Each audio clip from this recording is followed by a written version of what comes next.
Évangile selon Matthieu, chapitre 15. Alors des pharisiens et des scribes vinrent de Jérusalem auprès de Jésus et dirent : Pourquoi tes disciples transgressent-ils la tradition des anciens ? Car ils ne se lavent pas les mains quand ils prennent leur repas.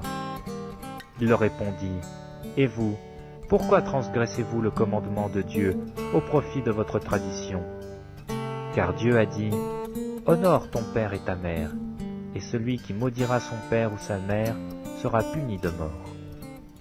Mais vous, vous dites : Celui qui dira à son père ou à sa mère : Ce dont j'aurais pu t'assister est une offrande à Dieu, n'est pas tenu d'honorer son père ou sa mère. Vous annulez ainsi la parole de Dieu au profit de votre tradition. Hypocrite, Isaïe a bien prophétisé sur vous quand il a dit : Ce peuple m'honore des lèvres, mais son cœur est éloigné de moi. C'est en vain qu'il m'honore en enseignant des préceptes qui sont des commandements d'hommes. Ayant appelé à lui la foule, il lui dit : Écoutez et comprenez. Ce n'est pas ce qui entre dans la bouche qui souille l'homme, mais ce qui sort de la bouche, c'est ce qui souille l'homme. Alors ses disciples s'approchèrent et lui dirent : Sais-tu que les pharisiens ont été scandalisés des paroles qu'ils ont entendues ? Il répondit : Toute plante que n'a pas plantée mon Père céleste sera déracinée. Laissez-les, ce sont des aveugles qui conduisent des aveugles. Si un aveugle conduit un aveugle, ils tomberont tous deux dans une fosse. Pierre, prenant la parole, lui dit : Explique-nous cette parabole. Et Jésus lui dit : Vous aussi, êtes-vous encore sans intelligence ? Ne comprenez-vous pas que tout ce qui entre dans la bouche va dans le ventre, puis est rejeté dans les lieux secrets ? Mais ce qui sort de la bouche vient du cœur, et c'est ce qui souille l'homme. Car c'est du cœur que viennent les mauvaises pensées, les meurtres, les adultères, les impudicités, les vols, les faux témoignages, les calomnies. Voilà les choses qui souillent l'homme. Mais manger sans s'être lavé les mains, cela ne souille point l'homme. Jésus, étant parti de là, se retira dans le territoire de Tyr et de Sidon. Et voici une femme cananéenne, qui venait de ces contrées, lui cria : Aie pitié de moi, Seigneur, fils de David, ma fille est cruellement tourmentée par le démon. Il ne lui répondit pas un mot, et ses disciples s'approchèrent et lui dirent avec instance : Renvoie-la, car elle crie derrière nous.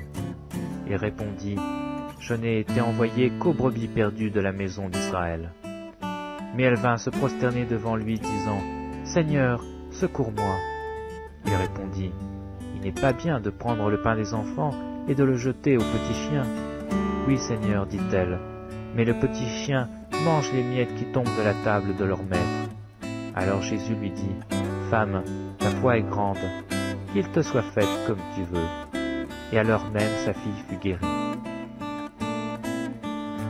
Jésus quitta ces lieux et vint près de la mer de Galilée. Étant monté sur la montagne, il s'y assit.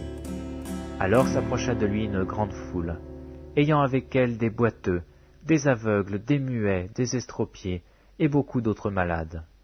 On les mit à ses pieds, et il les guérit. En sorte que la foule était dans l'admiration de voir que les muets parlaient, que les estropiés étaient guéris, que les boiteux marchaient, que les aveugles voyaient, et elle glorifiait le Dieu d'Israël.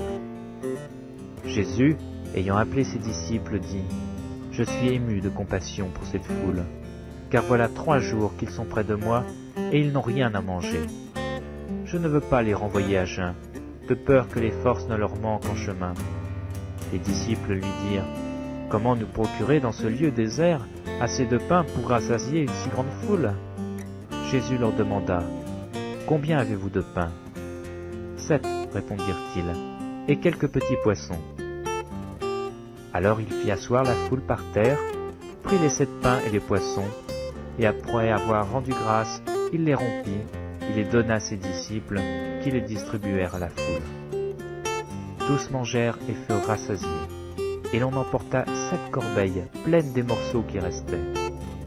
Ceux qui avaient mangé étaient 4000 hommes, sans les femmes et les enfants. Ensuite, il renvoya la foule, monta dans la barque, et se rendit dans la contrée de Magadan.